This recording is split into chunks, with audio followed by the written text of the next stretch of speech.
Okay, so dahil bored ako at naglalaro naman ako ng ML, mag-rank tayo. Sino to? Si Yin. Mage tsaka MM user lang ako eh. Tsaka takot na takot ako kay Yin kapag MM ako. So number 10, ayoko dyan. Okay, next.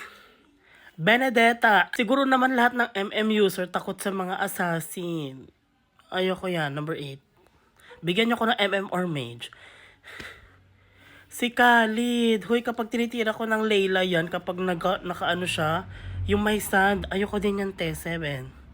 Bakit puro fighter tsaka assassin? Oh, Sylvana naman.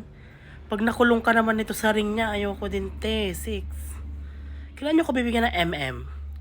Si Kaja naman, oh. Nangihila to, te. Go 5. Ayan, Moskov. Hindi rin ako masyado nagmo-Moskov. Pero MM yan. Ewan ko. Sige, number 4. Te, sino pang number 9 ko? Ay, Odette. Hoy, maganda si Odette. Swan. Sige, number 2. Okay, bigyan niyo ko ng Layla. Vexana. Ayoko, may pangalawang Lord yan. Tama ka na, Lord. Valier. Huy, tamang hagis-hagis lang. Pag di ka marunong mag-ML, mag-Valier ka ha. Tamang pindot lang yan. Layla na to. Hindi ako nagli-Leo mode. Bakit ba walang MM? Walang Hanabi, walang Layla.